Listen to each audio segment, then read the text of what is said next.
It's me, Capri. My mommy is the best. Super mom will be next. She helps mommy get those smiles back. To get those back. And they sparkle back. You wait for the show. Brush. Get ready for that super slippery. That super slap. Welcome to Healing for the Soul podcast, sponsored by Supermom Robin Stoltman, where every week I feature different guests to empower you to become the best version of yourself through different methods you may not have heard of or even thought of. If you are ever looking for a virtual assistant, I highly recommend Sphere Rocket to delegate any business-related tasks like grow your social medias, book appointments, and much more that all businesses require, boosting your sales, productivity, and much more. The link to Sphere Rocket is at the bottom of this episode. And this is season number 6. And today I have my guest, M.V. Despenza, who is the author of Little Miracles of Katrina, a deeply personal and inspiring true story about faith, resilience, and the small moments of grace that can change everything. Drawing from her own experience surviving and rebuilding after Hurricane Katrina, she reminds readers that even in life's darkest storms, miracles are never far away. And so today that's exactly what we're talking about is the overcoming of the obstacles and those miracles that are never far away. Thank you so much, Vanessa, for being here. Appreciate it. Well, thank you for having me. I'm very excited. So with all of with what's the background of where you were at in that time with Hurricane Katrina and all of that? Like, where was that for you in your life? Because it's been like 20 years now? It's been 20 years. Yes. Yes. So we had our share of hurricanes over the years. Now, I had moved away from New Orleans in 1977 and I came back in 97. So from 97 to 2005, we had our share of storms, hurricanes, and that was sort of typical. We're in this tropical area and so forth. But the thing about Katrina started in the Gulf, and normally if a hurricane hits land, it tends to break up. So we knew that Katrina was headed toward Florida, and at that time it was a category 1. Now, just for information, category 1 it's winds and rain, but it could almost be called just a really bad storm. When you get up to category 5, that's when no matter where you are, you need to evacuate because trees will fall, buildings may even collapse, that kind of thing. So when Katrina was headed toward Florida, of course, we were all praying for the Floridians, but we thought, okay, well, it won't be coming to us in Mississippi and New Orleans. But then she did this funny thing, and we do tend to call hurricanes by the pronoun she or her. So she did hit Florida, and then she went back out, and then she got into the Gulf, and that's when she gained all of this strength. Well, by that time, everybody in New Orleans, our guards were down because we thought it's not coming this way. She hadn't yet made her way into the Gulf. So when we really learned about it, it was like, oh dear, we need to start thinking about getting out of here. So the city didn't call a mandatory evacuation or anything like that until Katrina landed on a Monday, and it wasn't until the day before that Sunday that they said this is a mandatory evacuation. So I was fortunate. I was able to get out, and I went to stay with my husband's family, which is about 2 hours away in a little city called Belrose. There are a lot of people in New Orleans that don't have transportation, that don't have the funds to get out and go stay at hotels in other states and that kind of thing. So a lot of people were stuck. And so when I left, we all thought, okay, it's going to be, I think, a category 4, which was dangerous, but people could actually survive it. It was survivable if people went to shelters. But what we didn't anticipate and what threw us all off was everybody survived the storm. But what we didn't realize that next day was that all the levees had broken. So we're all going like this. Oh my goodness, it's over. Thank goodness. but then the water starts trickling into the city little by little, and then it got up, I think, as high as 12 feet. So I was away, and all the cell phone towers were down, so we couldn't reach people to know if they were safe. And it was very emotional. I couldn't reach my sister nor my brother. And eventually, thank God, they both were safe. But in the meantime, we were just all in a panic. My husband and I had a beautiful home, and we couldn't get to it for weeks. So it was just emotionally really bad. But the people that suffered the most were the people who found themselves in the Superdome and in the convention center, because there was no food, no lights, no air conditioning, no means of escape. It was just thousands and thousands of people that were stuck there, and it was in some ways like a third world country, because for a long time there was water, so help couldn't get to them, and then they couldn't get out, and then even resources, because again it sort of just shocked everybody. There were no resources available, in terms of food and water and diapers for babies, and it was just very sad and very tragic. Yeah, that would be horrible because I can't even imagine what that would be like to. I'm just thinking like the diaper part alone, how Mm-hmm, awful that would be just because I've got children. But then mm-hmm. I'm thinking like for no food, no water, like no one can get to them. I don't even. I wasn't, there. I was just a little, because it was how long ago? Back in 2005 Bye. for the, Mm-hmm. Yes. yeah. So I would have been just graduated from high school because it would Okay. have been, yeah, my sister had just graduated because she was 2005, I was 2004, but still Okay. close enough. I was 19 when it Mm-hmm. happened because I remember it happening and seeing it on the news. Mm-hmm. It's one of those things like we talked a little bit before about like how 9/11, it's one of those things that you remember, but you Mm-hmm. you remember some of it, but not all Yes. of it. Yes. Yeah. And so that's I'm like you remember those certain major points in life because I remember seeing all the devastation of different things that played out in it for people Mm-hmm. not being able to have anything and then like all the waters that would be up to the rooftops of the homes and Yes. stuff.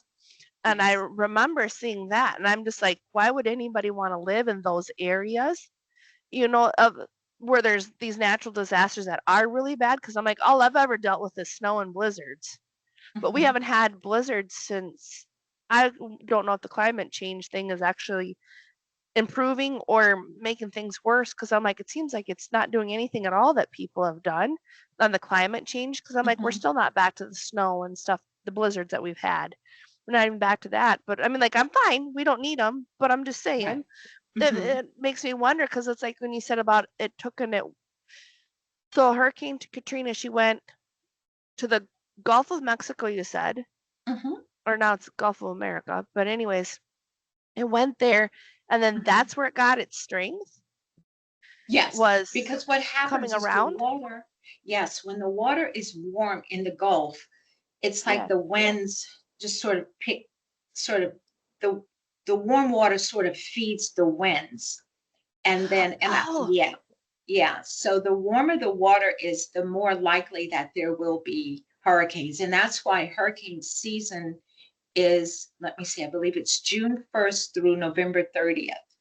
But oh, usually I know it's 6 months, but we rarely have hurricanes in late November, although there was this one just recently, Hurricane Melissa, I think last week or something. So we can never really yeah. let our guard down, because if the temperature just turns a certain way, it can definitely ignite, those winds and those storms and that kind of thing.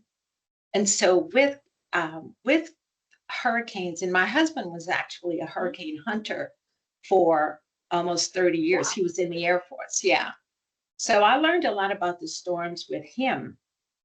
Yeah. But it's almost like when the storms, they call it the good side and the bad side, but they're really both very bad sides. One is more wind driven and one is more water driven.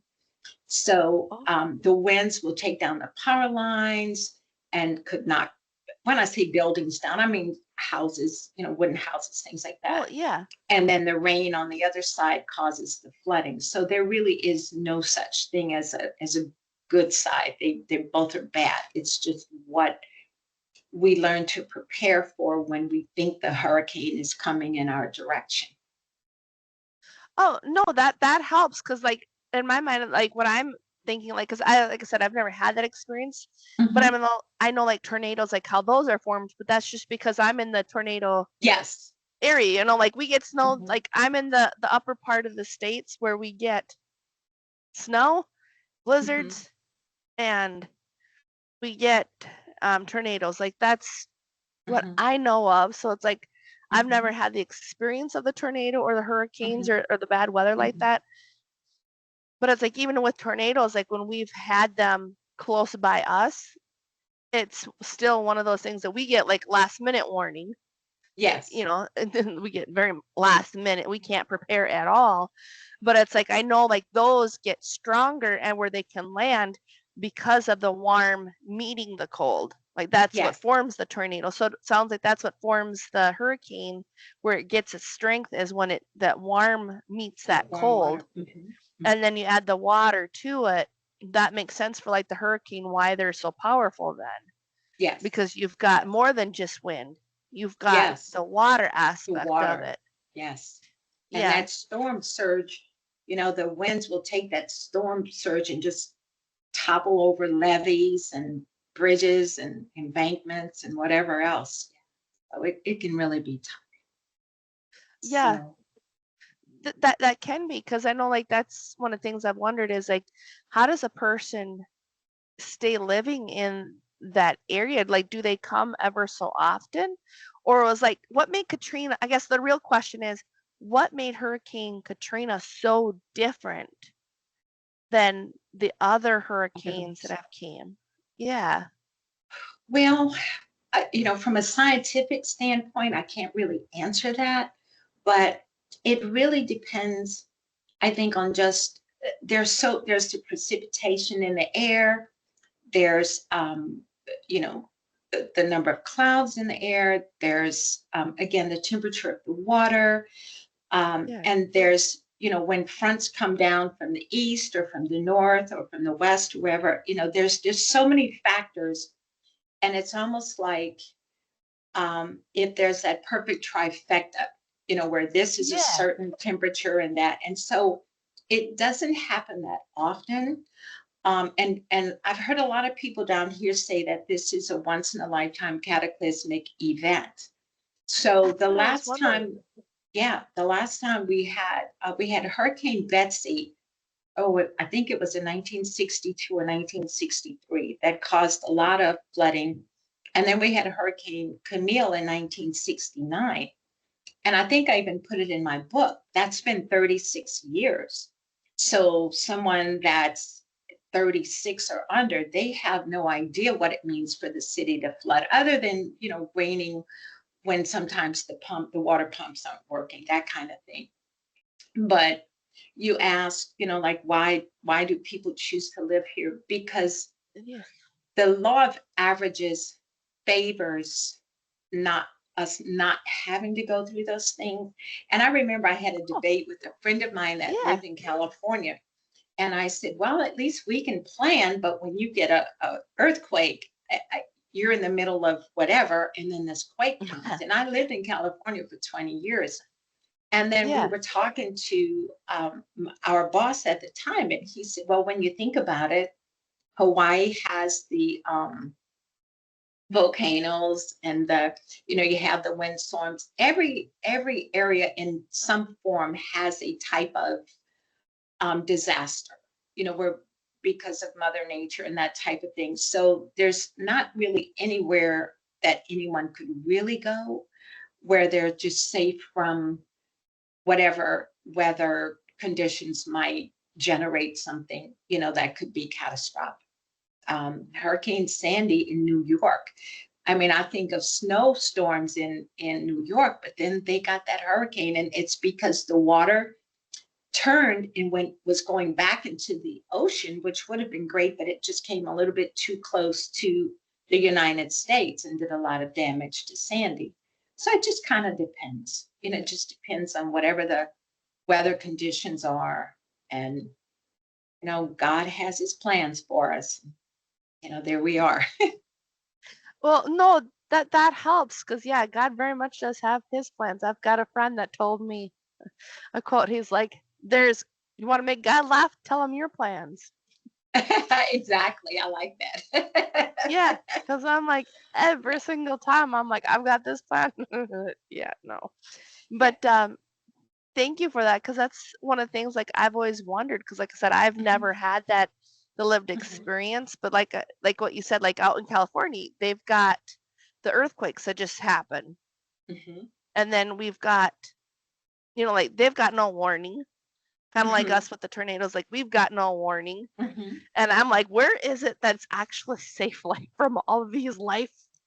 No, There really isn't. no, there's tsunamis. I forgot about those. I mean, and those Yeah, sand blizzards, I've seen those, I think, like in Kansas. And oh my, I don't know that I would want a to live sand there. blizzard. Sandstorms where people are Oh, driving and you just cannot see anything. Now, I haven't heard about one, oh my God, in years. So maybe they subsided, but that's kind of what they get. Like I said, it's like yeah. everybody gets something and tested in a way, I guess. So to see, what our grit is like. So for us, it's hurricanes. Yeah. Well, no, that's helpful because yeah, God does definitely test us. Like, how do you know like when God's putting you through a test? Like, Hmm. is that what you were? I guess that'd have been one question is not just like how do you know Hmm. when God's putting you through a test, but was Hmm. this a test of like, am I going to stay with God or am I going to just leave Him Hmm. in that Hurricane Katrina? Because like you Hmm. said, it's very emotional. Yes. Well, the thing about Katrina and any storm, we in New Orleans, we always say that we're a very resilient city. And I do live on the outside of New Orleans now, but I was living in New Orleans at the time. But we are deep, deep in faith in New Orleans, probably more so than many, many cities in the United States. We are very strong in our spirituality, our Christianity, and our Catholicism.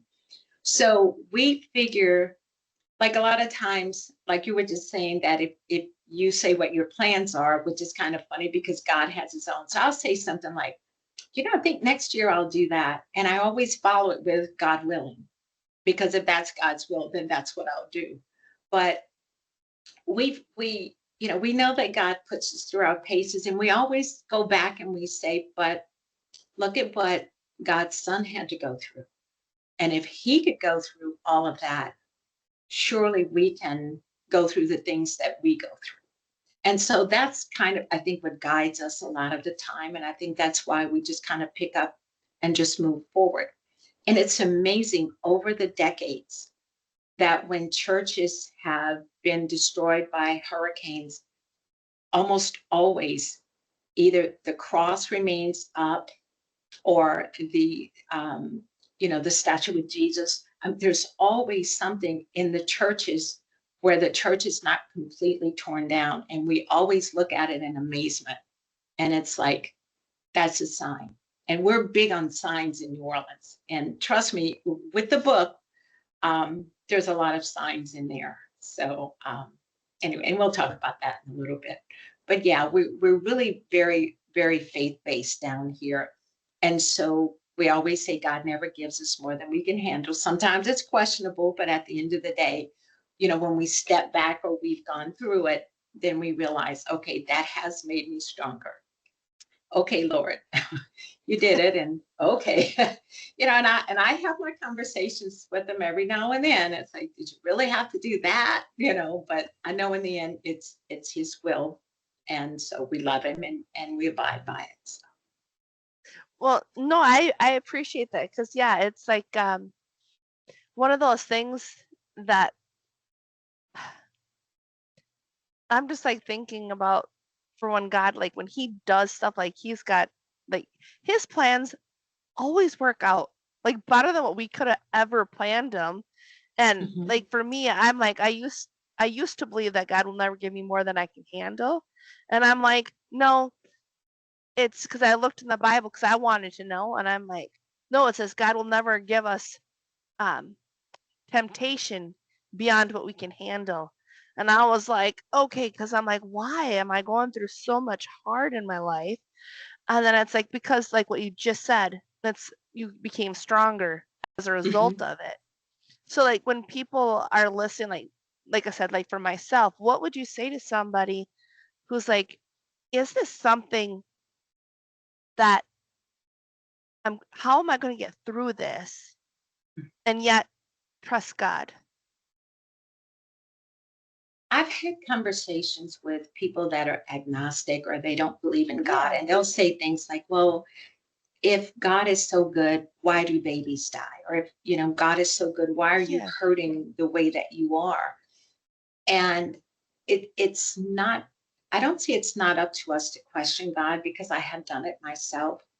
But it's like God has a plan before any of us ever get on this earth. And Oh yeah, it's he does. how long we will be on it. I actually had a stepdaughter who was killed in a car accident when she was 18. And we were all just mortified and angry. This girl had Yeah. so much to live for. But we had to take a step back and say, you know what? Her journey was completed. Her journey was completed on this earth. And that doesn't necessarily give us the peace that we're looking for at the time. But if you Yeah. just come, if you just come to accept that God has his plans and we are, there are going to be times when someone lives to be 100 and they will die peacefully in their sleep. But there are going to be times when a baby dies at stillbirth. And that is going to hurt a whole lot more. But we just have to accept that what we're doing on this earth and how we're living, it's all a part of his plan for us. And I mean, we do have certain things where we have choices. And sometimes those choices might lead to an outcome maybe that we wouldn't have encountered if we had made other choices. So there's that fine line, and I don't have the answer for that. I would love it if I did because I question myself sometimes. But I think at the end of the day, when we talk about the storms and the tsunamis that take 100 people at a time, it's like we just have to step back and say, especially if we're here to tell the story. And I think part of why we're still here when other people are gone is because God is relying on us to tell the story. Does that make sense? It does. And I believe that too. Like that's why Mhm. God still keeps us here. Mhm. Because And it's it's like, true. No, go ahead. I'm sorry. well, no, you're fine. I was gonna say like for me, like just different things throughout my life that I've wondered like, why am I still here? I'm like, I've only like I've for sure had one death that I know of. Like I've experienced it because I've seen heaven and then I'm still here and then I've had that experience of where I've had the near deaths. I've had two of them that were near deaths and one like I've actually experienced it. But it's like even in those moments, I'm like, why am I still here? Like, what is your bigger purpose for my existence? Because it's not like I'm not like questioning like why did God put me here, but it's more the question that I'm really asking myself is I'm still here. I've had the chance, like I've been there. What am I really supposed to be doing to help you? Like that's what What? my thing is like that deeper purpose to help God to make that bigger impact. Cause like I've seen glimpses of different things that I'm supposed to be doing in my life. And I'm like, God, why am I not there yet? Like really, like where am I going in this? And so I was almost wondering, like for Hurricane Katrina, like when you were going through that, and then with your stepdaughter that died at 18, it's like, did you lose like those moments of like, what are we supposed to be doing here? Like, what's the bigger purpose underlying in this? I don't think that it's up to us to Mhm. really be able to see what we're doing. Because when you're asking yourself just now that you're asking God, Yeah. what is my purpose? And I'm looking at you and I'm saying to do exactly what you're doing right now, to reach a wide audience of people and spread God's word. That's what you're supposed to be doing. And you're supposed to be raising those beautiful 8 children. So that's your purpose. And sometimes we can't even see what our purpose is. So with the book, I experienced these things 20 years ago. It took me Yeah. 20 years to write the book. Well, 19 actually. But I realized that my purpose is to bring comfort to people that experienced Katrina that are still hurting from it, that are still Yeah. missing family members and still missing the life that they had. And I'll give you the best example I can give Yeah. you is my sister and I lived about a mile and a half apart, and we're from the South, so we love to cook. So she would call and say, Nessa, I just made the best 7-up pound cake. You have got to come and get a piece. And I would just say, I'll be right there. And boom, I was there. Now we're an hour apart. And it's like it doesn't seem like a lot, but that quick just being able to, I'm going over to Walmart, I'm gonna take a ride with me. I miss that. That's a void that I no longer have because we don't get to see each other nearly as often as we used to. But everything else, but with the book, Mhm. there were all these little instances that happened. And I've been sharing these stories with people for 20 years now. And people would say, you've got to write a book. It will bring peace, it will bring comfort, it will bring hope to people. And so that I feel now that that was my purpose. And I've always loved to write. I believe that God Yeah. gave me a little bit of a gift to write, but it was like it took me 20 years and you're a lot younger than me. So, but you're already, again, you're doing these podcasts, you're reaching a lot of people, you're bringing a lot of comfort to people. And like I said, you're being a mother to those beautiful children. I mean, that in itself is fabulous. And you're teaching them early on how to be responsible and that kind of thing. So, and it goes back Yeah. to my book. It's called The Little Miracles of Katrina. We so often look for the big miracles, like the miracle on the Hudson. It's like, oh wow, that was a miracle. Even non-believers believe that's a miracle, right? True. And then there were the miners that were down, way down in the earth for like 17 days, no food, no water. None of them died. We're so quick to accept the big, big miracles. But what about the little ones that happen every day? And that's what I learned going through the experiences that I did after Katrina. It's like, wow, how did that happen? It's like, oh, how did I do that? And I knew that it was God. And it's not like God chose me, but because I am so spiritual and open to God being powerful and everything else. It's like, okay, is this Yeah. what you want me to do? Okay. And then I was able to make inroads where other people weren't. I mean, to this day, I'm still amazed. So yeah, so you trust me, you sort of already know what your purpose is, but you'll really know as time goes by. Well, I appreciate that because I know like that's been like the hardest thing is I'm hold like I can tell like right now even like I've been holding on to like what I want to hold on to and God's like, Mhm. okay, we can keep doing this, but I really don't want to go around this mountain one more time. I'm tired of Mhm. this mountain. I'm like that's like I even told myself yesterday and today. Now I'm like, okay, we could just make the decision. That's all we got to do is make a new decision.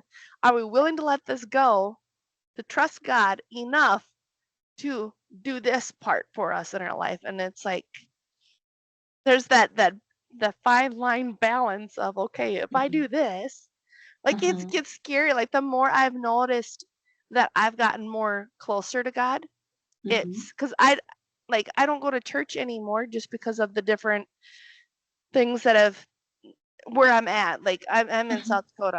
I'm from Minnesota, so it's like I grew up there 30 years, born and raised, and I've been in this town, Watertown, South Dakota for 9 years, too long. And I'm like, God, I just want to leave this area. I don't like this area. And so it's like I've been searching for answers like how can I get out of this area that I'm in? Because you just can't move. Like you gotta. It takes a lot to Right. move, especially all the kids. I'm just saying.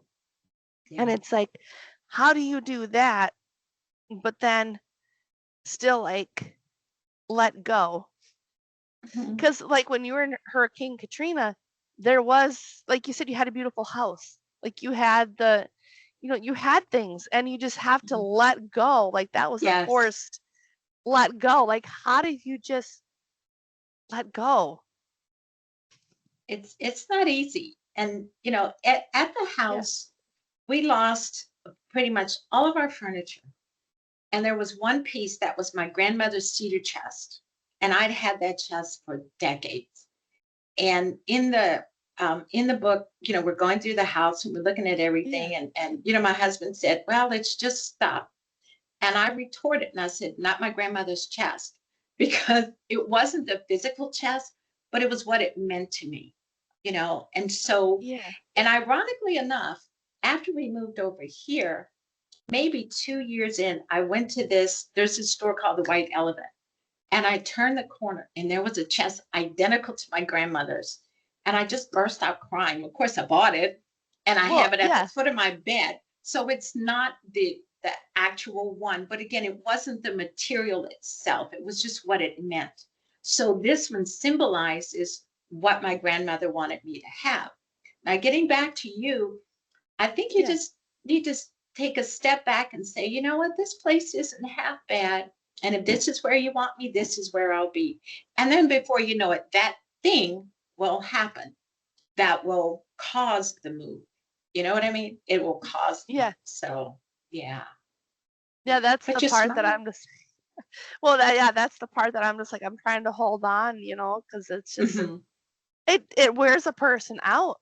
It's like when a person is, because where I'm at, there's a lot of like the negativity, there's a lot of that cold people in the area, and and it's a dying town is where I'm at. Like it's literally like Uh, dying, and it's like it makes it challenging because it's like I've never been in a dying area. I know what abundance feels like because I was mhm. in Minnesota. Like the town I grew up in, almost it's not as bad as Minneapolis, but it's like I didn't grow up in Minneapolis. I grew up in Alexandria, but I mean like still it's an area where it was growing like 15,000 people there. Like I go back home and I'm like, man, this town is so different. Like this has changed. I remember when this was just all field and now there's Mhm. buildings. Like Mhm. it's very much moving and grooving. Like there's always something to do. And especially for the young people. And here I'm like, Mhm.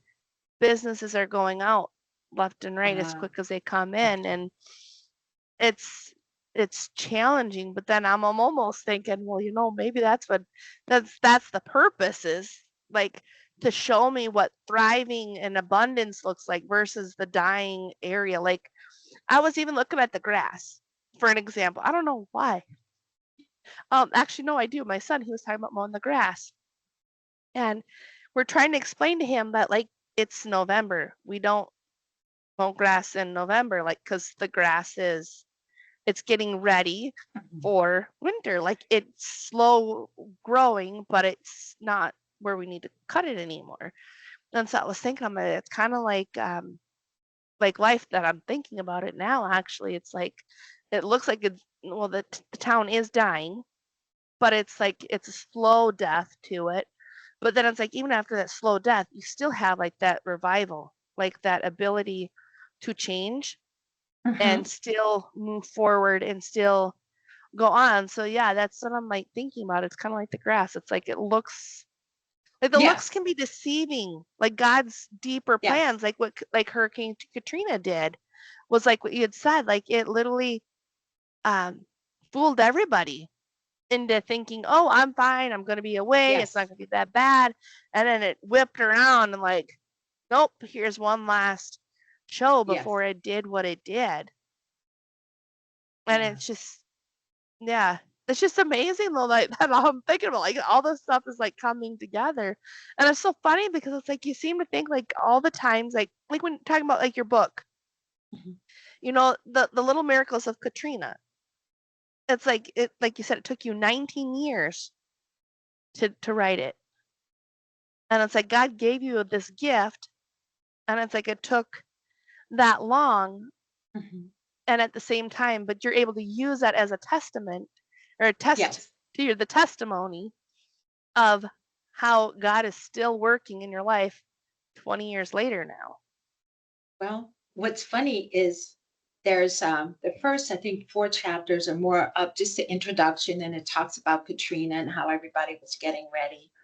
And then I Yeah. think 5 through 9, maybe 5 through 10 are actual little miracles, and each is its own story.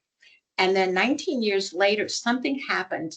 I don't know if you call it a miracle, but it was just one of those aha moments like, oh my God. And that happened with my sister.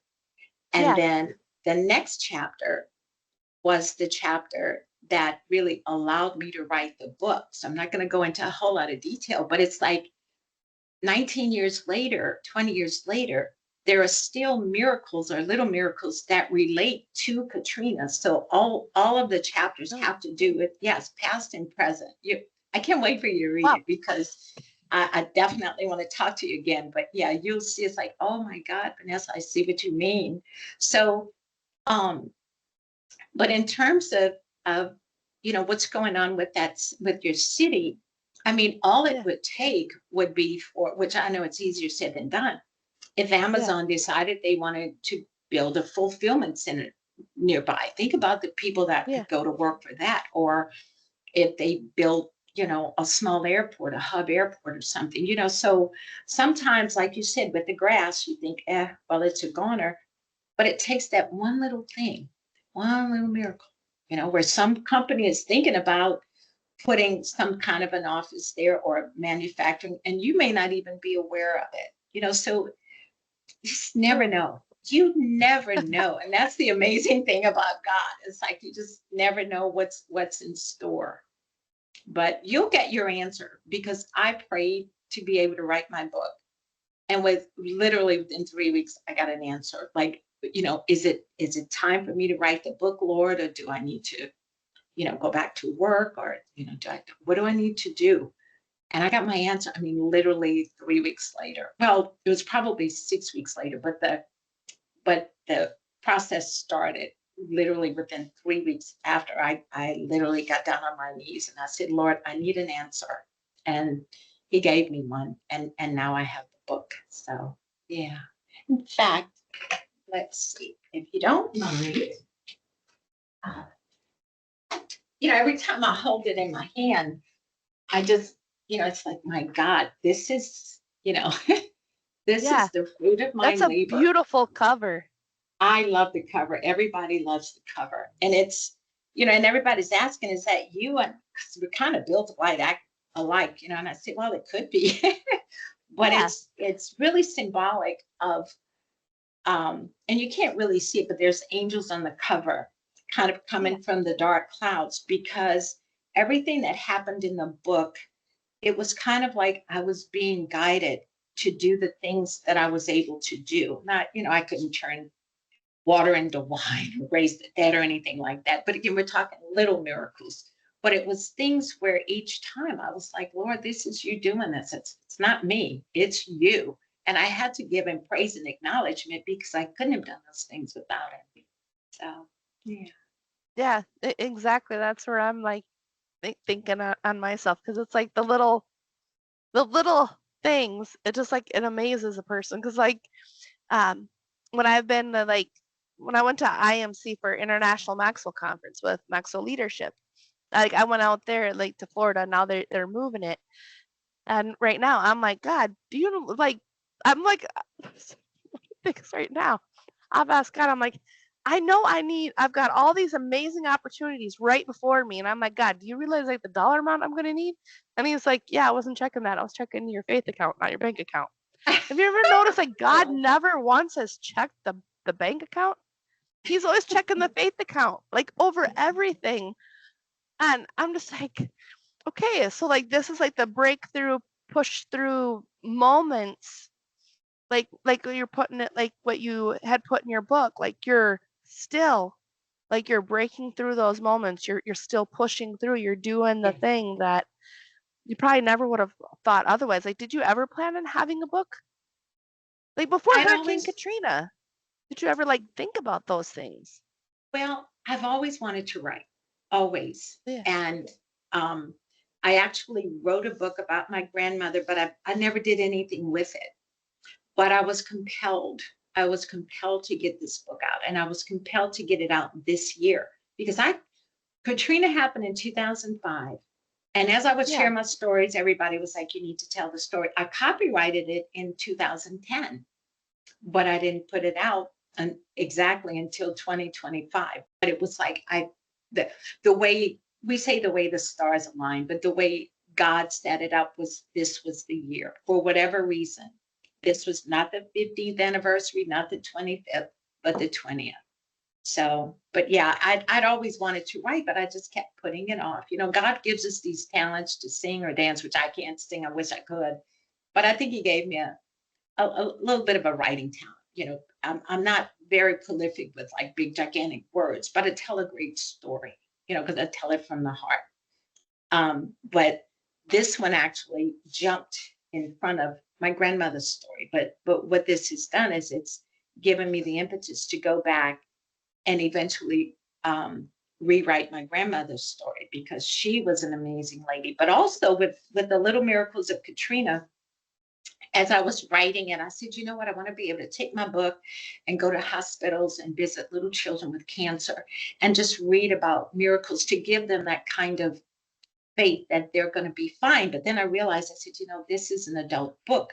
So I took one of the chapters and I've made it a children's book, and it's called Miracle of the Meow. So I'm a cat person.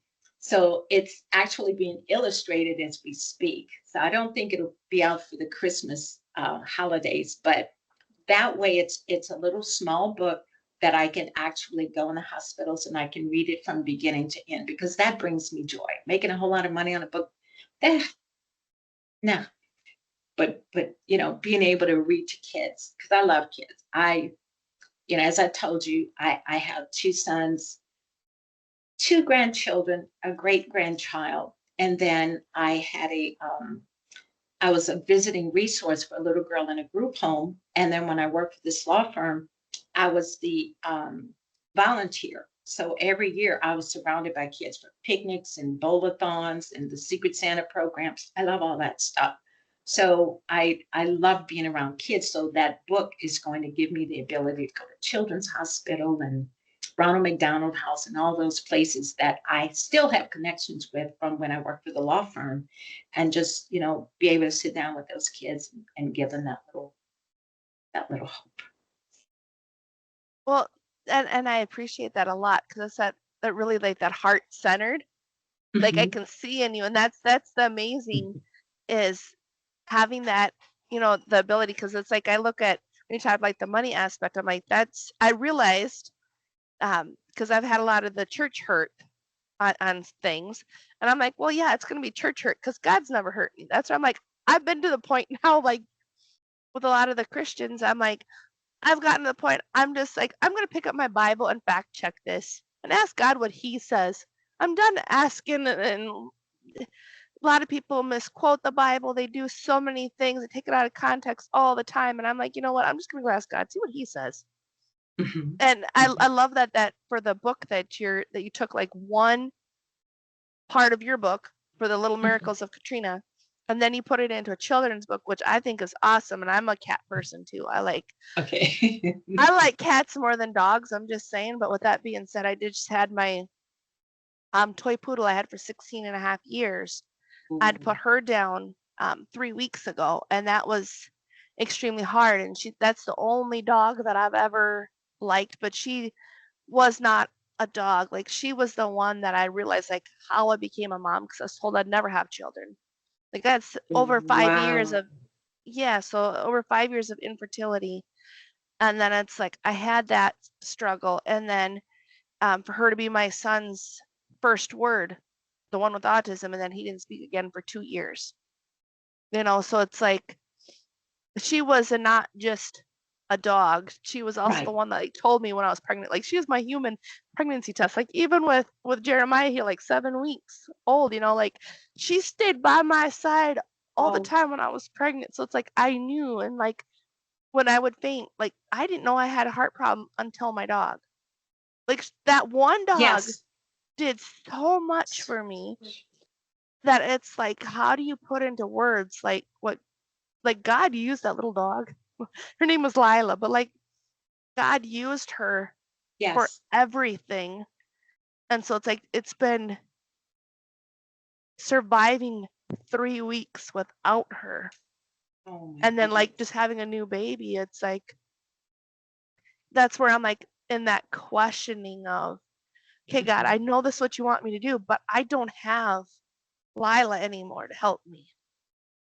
How do I find the strength within me that I didn't have because now I don't have that Delilah there, to help me. Mhm. So it's like then God's been like telling me, like I was questioning about Halloween and I told my boys, I says, let's not do Halloween this year. I'm like, last year God told us not to be doing it anymore. Don't participate in Halloween. Just trick or treating. But even in that, I'm like, I could feel that battle of like the flesh. Like, I want to do this. This is something we've always done, like this trick or treating, like it's harmless. And then there's the spiritual side, the God side that says, but I told you no last year and you did it anyway. This time I told you no. I want you to listen. Like Uh-huh. God wants you to obey. I mean, I'm just saying. And then when you talk about like the small little miracles in your life, I'm looking at it as, okay, I didn't do trick or treating, but yesterday there was a business that's going out of business, closing up shop. And we got 25 bags of Halloween candy that they didn't give away. we got Oh we my got them all. goodness. So I'm like, it still came back. I don't need the candy. It's for the kids, is what I'm getting at. But we used them. So like every Sunday they would get a treat. Like that was their treat because we reward our kids with, we don't give them junk Yes. food the whole week.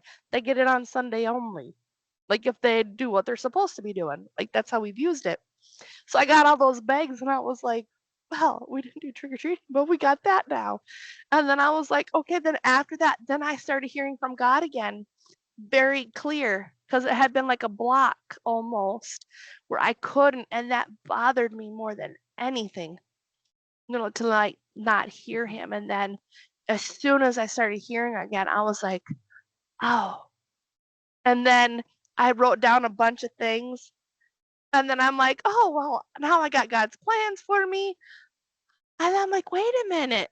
I'm like, I had a mind map that created as a big one, like a 2 feet or 3 feet wide. The paper was, and like it was a big I've one. done One of those. those. They're awesome.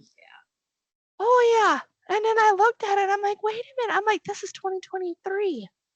And the year that I had wrote it, like for what my plans were, like I had all the stuff wrote out, like every aspect of the business I was going to be doing.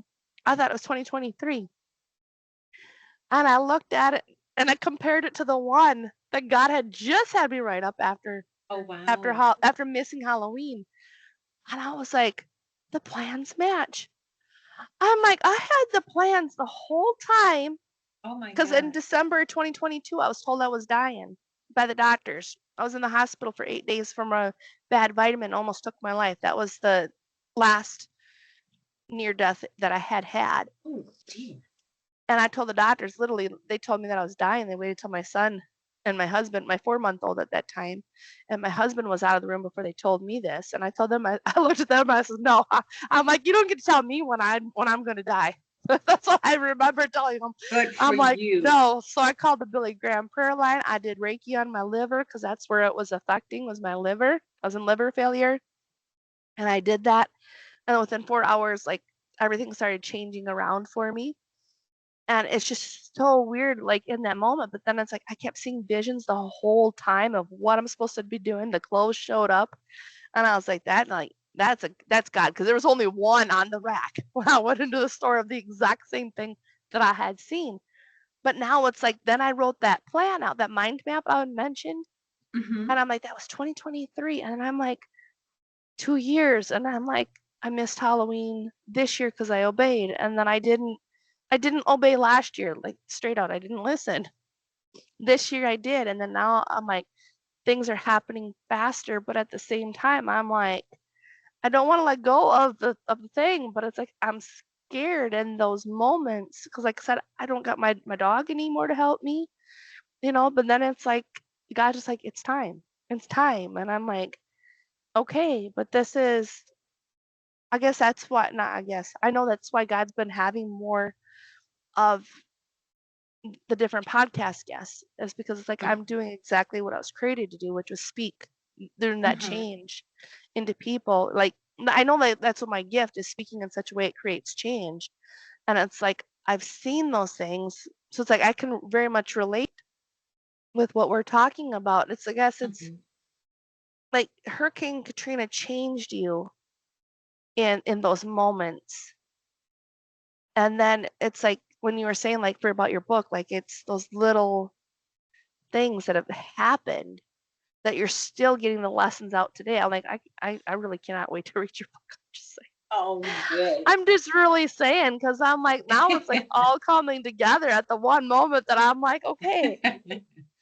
I'm just saying, isn't it funny though how God uses people? Like, that's what I'm thinking. Oh, When no, people, like, with God, like what you said, like, people have said, like, well, if God's so good, well, God is good. You just gotta listen. And then when yes. people sit there and say, well, like, one of the things, like, with me, like, the hypnosis part is, people are like, oh, it's this, that, and I'm like, no, I'm like, God uses people. He's always used people. I'm not sorry, but everywhere in the Bible, he's always used people. Like Noah's Yes. Ark. That Yes. Noah's Ark, I thought it was like wood, like you're a kid, you think it's wood. You read in the Bible, that was gold, brass, copper. Like, God didn't use anything cheap. He used gold. Like, he used the best. And it's like he used the worst type of people you seem to would never do anything. But then he turned them in like gold. And I was like, the Bible is so, I love the Bible. I love, Well, I want you to know, say a couple of things. yeah, So I want to go back to your precious little Lila. Was that her name, Lila? yeah, Um, Lila, yeah. okay. She knew that you had this gorgeous baby on the way.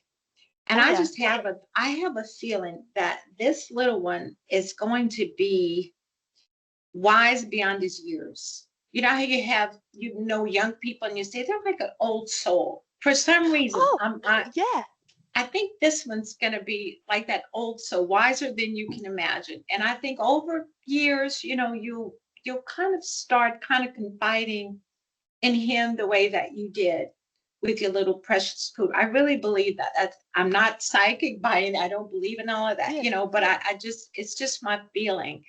Um, and dog lovers, they're notorious for saying, well, dog is God spelled backwards. And so I Oh, laugh. it is. Yeah. I never realized that. Yes. So, Thank you for and pointing that out. yeah, I believe that dogs in many ways are God sent. So, being a cat lover, I'm like, okay, well, cat, Yeah, TAC. I thought, okay, well, thinking taking, nothing. taking ample care. I don't know, so I'm trying to come up with something where that's the new acronym, because I tell you, when I was suffering with my migraines, all three Yeah, of them would be just curled up on me here, here, and there. They wanted to heal mommy, and so our yeah, animals, I mean, they're just absolutely amazing. But it's okay to question God, because think about, like, most people will have a relationship with their father, and they may not question their fathers as kids, but maybe as they get older. So I look at God. God's my father. So I'm oh, going to yes, he say, very much hey, is. why did you take my grandmother and my dad within 10 weeks of each? Why'd you do that? And people say, oh, you talk like that to God. Because they fear God. I don't fear God. I love God.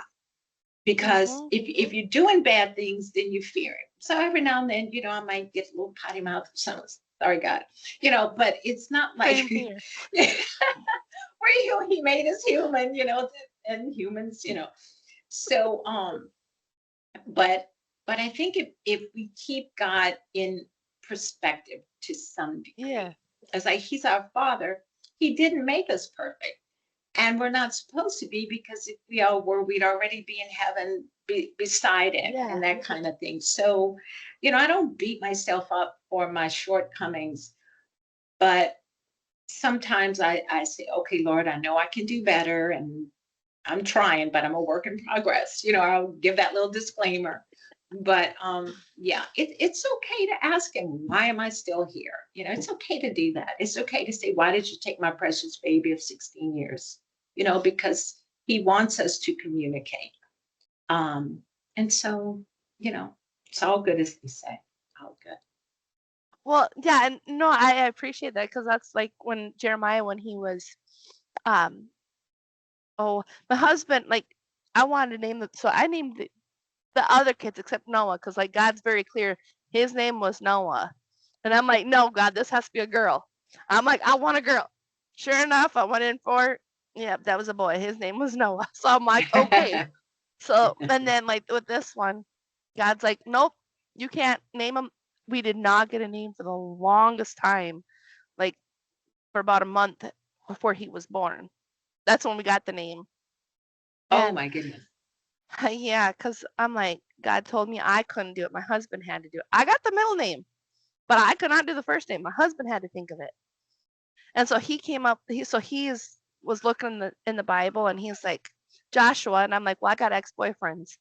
I got one that's named Joshua. I'm like, you might want to rethink that one. And he's like, well, Jeremiah. That's what he came up with. And I was like, oh. So I'm like, that's why I've been hearing that Jeremiah 29:11. For I know the plans I have for you, plans prosper, not to harm you, to give you hope and a future. And I was like, okay. And I'm like, okay, God, so that's his verse. I'm like, why don't the other kids have one yet? And I'm like, maybe it's just not their time. But I'm like, that's the one that Jeremiah has.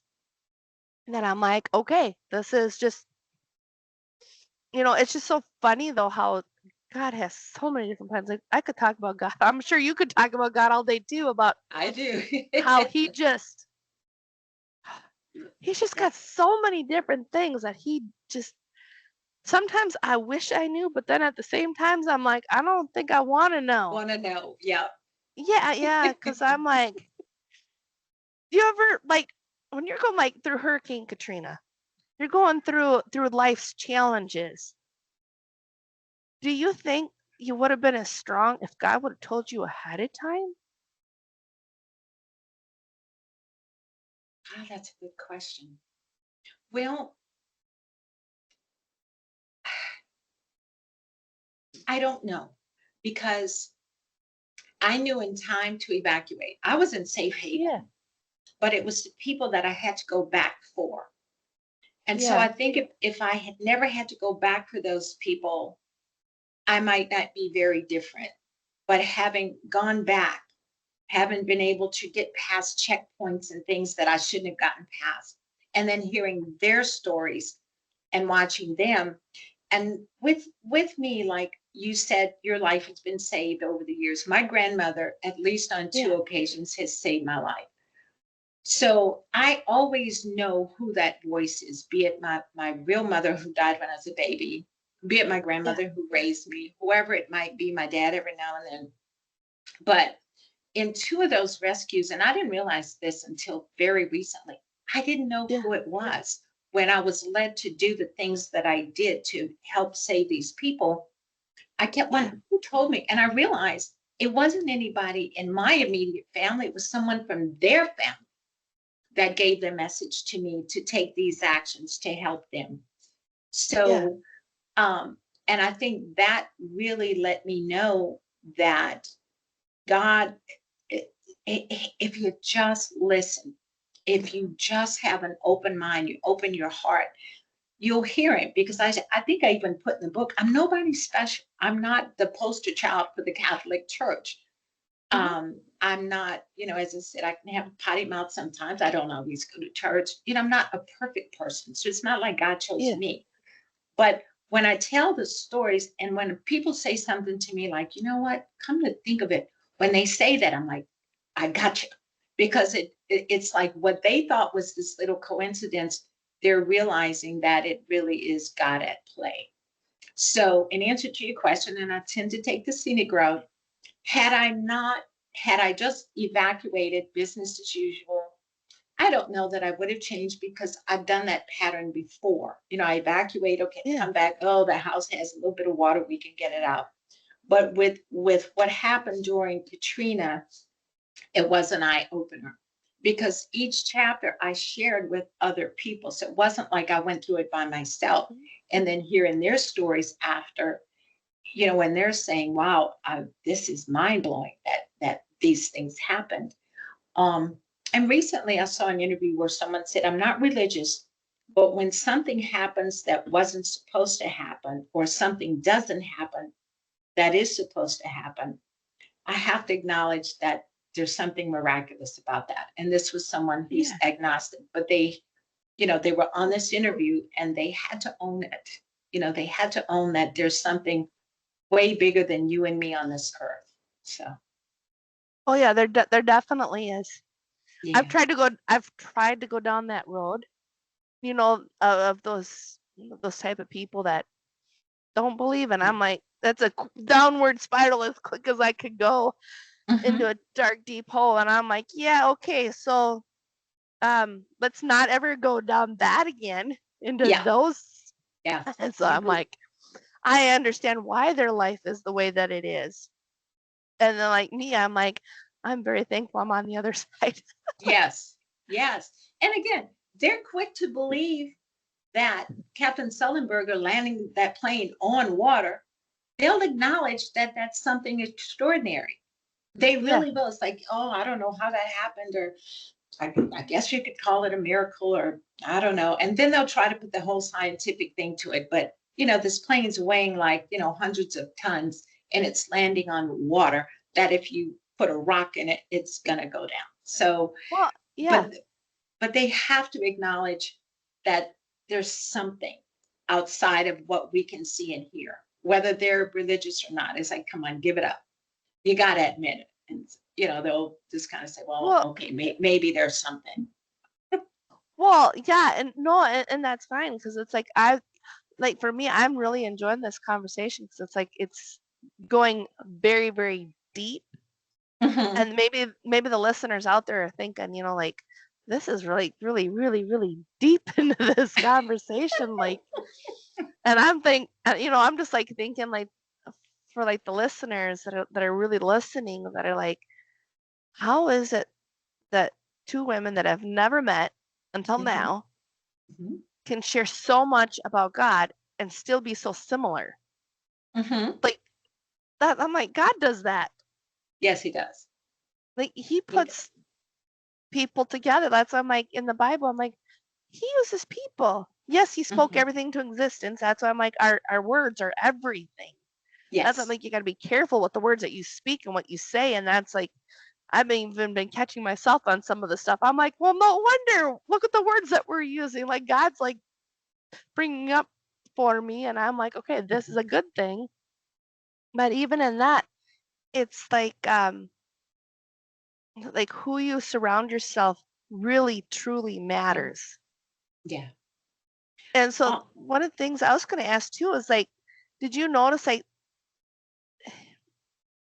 at different points of like the everyday angels? Because I know you mentioned about um, that as well, like in your bio a little bit about how there's those everyday angels. Can you tell mhm. me more about like? Can you tell me more about that? Okay. Well, I'll give an example. Yeah. I lived in California. I worked in the record business, and I had a home in Northern California and an apartment in Southern California. And my ex-husband was in the record industry, so I would go to our house on the weekends, and then I'd come down, or I would work during the week in Northern California, and then I'd go see him on the Yeah. weekends. And I had a Corvette, I was young, and and I am flying down Interstate 5. I'm doing like 85, and I've got Journey's greatest hits on. I love Steve Perry, and I'm just singing, and the radio's loud. And I hear my grandmother say, slow down. It was her Yeah. voice, and she did nothing else, slow down. And I said, you know what, I need to do that. So I slowed all the way down to 65, and I had it on cruise control. And I said, Mhm. okay, I'm going to put on something nice. So I put on Luther Vandross. I'm a very big fan of his. And I cruised. Well, about 20 miles up, there's this pass called the Pacheco Pass, and it's almost always very foggy. Traffic was backed up for about 2 miles before that. There was a 17 car catastrophe with two of the 17, there were two 18-wheelers, and several people died. So when I realized what happened, of course, the hair stuck up, and I was like, oh, Yeah. dear God Almighty. And I said, oh my God, Mama, thank you. So I think that she was my angel that night. And I think that in the